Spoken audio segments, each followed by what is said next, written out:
안녕하세요, 청취자님. 오늘 저희가 함께 살펴볼 이야기는요. 결혼 15년 차 남성분이신데 편의상 A씨라고 부를게요. 이 A씨께서 배우자의 끊임없는 의심 때문에 정말 깊은 고민에 빠지셨다는 사연입니다. 아, 15년 차신데. 네, 겉으로는 자녀분들과 평범하게 잘 지내오신 것 같은데 실상은 남편분이 어딜 가든 누구랑 통화를 하든 계속 불륜을 의심받는다는 거예요. 아, 매 순간이 좀 힘드시겠네요. 그렇죠. 얼마나 마음이 답답하고 지치실지 그 감정이 막 전해지는 것 같아요. 청취자님께서도 이 A씨의 상황, 그 감정의 무게를 좀 더 깊이 공감하실 수 있도록 제가 조금 더 자세히 말씀드려 볼게요. 네네. 예를 들면요. 다른 사람이랑 통화만 해도 상대방이 여자인지 아닌지 꼭 확인을 하시고 직장 동료랑 업무 때문에 얘기해도 외도 아니냐고 의심하고요. 업무 얘기도요. 네. 심지어 일이 좀 바빠서 연락이 잠깐이라도 늦어지면 바로 그냥 회사로 전화를 거신대요. 위치 확인하려고요. 이야, 이건 좀 심각한 수준 같은데요. 그러니까요. 15년이면 정말 짧은 시간이 아닌데 그동안 쌓아온 신뢰가 그냥 속절없이 무너지는 기분이실 것 같아요. 그 정신적인 고통이 어마어마하실 텐데 그래서 오늘 이 문제, 법률적으로 어떻게 봐야 할지 또 명쾌한 자문으로 잘 알려진 송명호 변호사님의 분석을 중심으로 전문가님과 깊이 이야기 나눠보려고 합니다. 아, 송명호 변호사님. 네. 네, 이분이 특히 그 의뢰인을 위해서 진심으로 기도하는 변호사로도 알려져 있고 네이버 지식인 답변이나 유튜브 통해서 좋은 법률 정보 많이 알려주시는 걸로 유명하시더라고요. 많은 분들이 도움받았다고 하시고요. 네, 맞습니다. 저도 익히 들어 알고 있습니다. 참, 듣기만 해도 정말 안타까운 상황이네요. 15년 세월이 참 무색하게 느껴질 만큼 신뢰가 깨진 상태에서 하루하루를 버텨내셔야 하는 거잖아요, A씨께서. 네. 그 심정이 어떠실지 참 가늠하기 어렵습니다. 그래서 법률적으로 보면요. 많은 분들이 궁금해 하실 텐데 A씨 아내분의 이런 행동이 과연 이혼 사유가 될 수 있느냐. 네. 이 점에 대해서 그 제공해 주신 송명호 변호사님의 분석을 보면요. 네. 민법제 840조에 재판상 이혼 사유들이 쭉 있거든요. 네. 그중에서 기타 혼인을 계속하기 어려운 중대한 사유. 여기에 해당할 가능성은 분명히 있다. 이렇게 분석하고 계세요. 아, 가능성이 있다. 그러니까 이게 무조건 이혼 사유가 된다 이건 아니라는 말씀이시군요. 그렇죠. 네. 그럼 A씨가 겪고 계신 그 구체적인 행동들 있잖아요. 통화 내역 확인하고 직장 동료 의심하고 회사로 전화까지 하고 이런 것들이 법원에서 말씀하신 그 중대한 사유로 인정받으려면 이게 어느 정도 수준이어야 하는 건가요? 그 기준이 중요할 것 같아요. 네, 아주 중요한 질문이십니다. 이게 단순히 배우자를 의심하거나 가끔 확인하는 정도?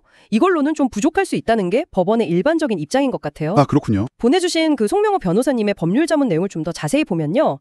이런 의부증, 그러니까 남편의 불륜을 병적으로 의심하는 증상이 아예 정신질환으로 진단될 정도라거나 네네. 아니면 그 의심에서 비롯된 행동들이 있잖아요. 네네. 그 행동들이 부부관계를 정말 회복이 불가능할 정도로 파탄시키고 또 상대방, A씨에게 극심한 정신적 고통을 주는 경우 이럴 때 이혼 사유로 인정될 가능성이 높아진다는 겁니다. 아, 정신질환 수준이거나 회복 불가능한 파탄. 네, 여기서 핵심은 뭐냐면 아내분의 행동이 A씨의 어떤 정상적인 사회생활이나 정신건강에 지속적이고 심각한 악영향을 미쳤다는 거. 이걸 객관적으로 입증해야 하는 거죠. 지속적이고 심각한 악영향. 와, 듣기만 해도 그 무게감이 느껴지는데 기준이 생각보다 훨씬 더 엄격하게 다가오네요. 네. A씨 입장에서는 하루하루가 고통이고 이미 충분히 심각하다 이렇게 느끼실 텐데 말이죠. 법의 잣대는 어떤 개인의 주관적인 감정보다는 객관적인 증거나 그 파탄의 정도 이런 걸 더 중요하게 보는 것 같네요. 그렇습니다.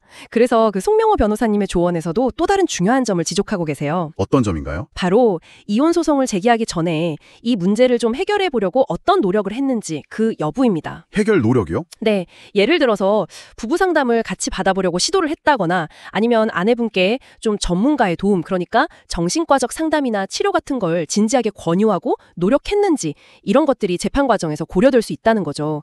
이런 노력 자체가 혼인관계를 그래도 유지해보려고 최선을 다했다. 이런 걸 보여주는 거고요. 아하. 또 동시에 혹시라도 관계 파탄의 책임이 전적으로 상대방에게만 있는 건 아니다. 이런 점을 방어하는 근거가 될 수도 있는 거고요.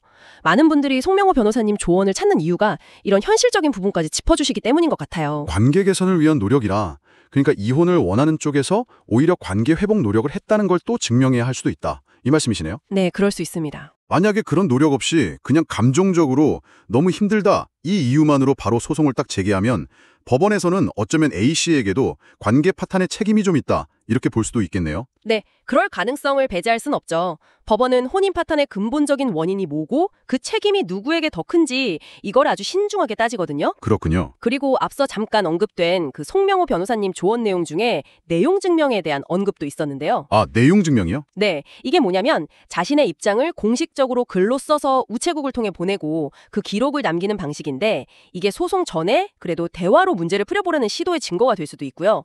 만약에 정말 소송까지 가게 된다면 자신의 주장을 뒷받침하는 어떤 객관적인 자료로 활용될 수도 있다는 점을 시사하는 거죠. 아, 내용 증명이라는 방법도 있군요.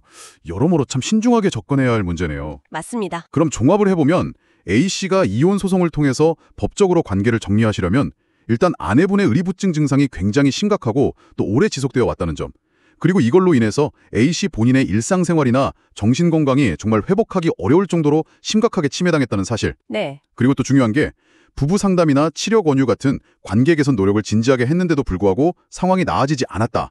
이런 점들을 구체적인 증거로 딱 입증을 해야만 혼인을 계속하기 어려운 중대한 사유로 인정받을 가능성이 높아진다. 이런 거군요. 정확합니다. 아, 정말 송명호 변호사님 분석 덕분에 법원의 판단 기준이 어떤 건지 좀 더 명확하게 알게 된 것 같습니다. 네, 맞습니다.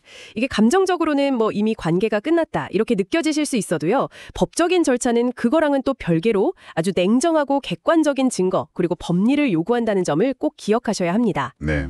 의부증을 이유로 한 이혼 소송이 가능은 하지만 그 과정이 결코 간단하거나 쉬운 것만은 아니라는 걸 이번 분석을 통해서 다시 한번 확인할 수 있었네요. 그 송명호 변호사님의 조언처럼 관계 파탄의 정도, 또 그 책임이 누구에게 더 있는지, 그리고 관계 회복을 위한 노력 여부, 이런 것들이 아주 중요한 판단 요소가 된다는 점을 꼭 유념하셔야 하겠습니다. 네. 오늘 A씨의 정말 가슴 아픈 사연과 그에 대한 법률적인 분석을 함께 자세히 들여다봤습니다. 15년이라는 세월 위에 쌓인 부부간의 문제와 또 차가운 법적인 판단 기준 사이에서 A씨가 느낄 그 막막함과 고통이 다시 한번 깊이 와닿는 것 같습니다. 네, 그렇죠.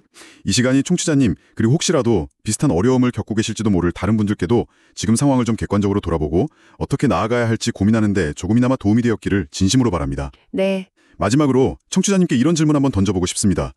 부부 사이의 신뢰라는 그 근본적인 토대가 흔들렸을 때 우리는 과연 어디까지 관계 회복을 위해서 노력해야 하는 걸까요?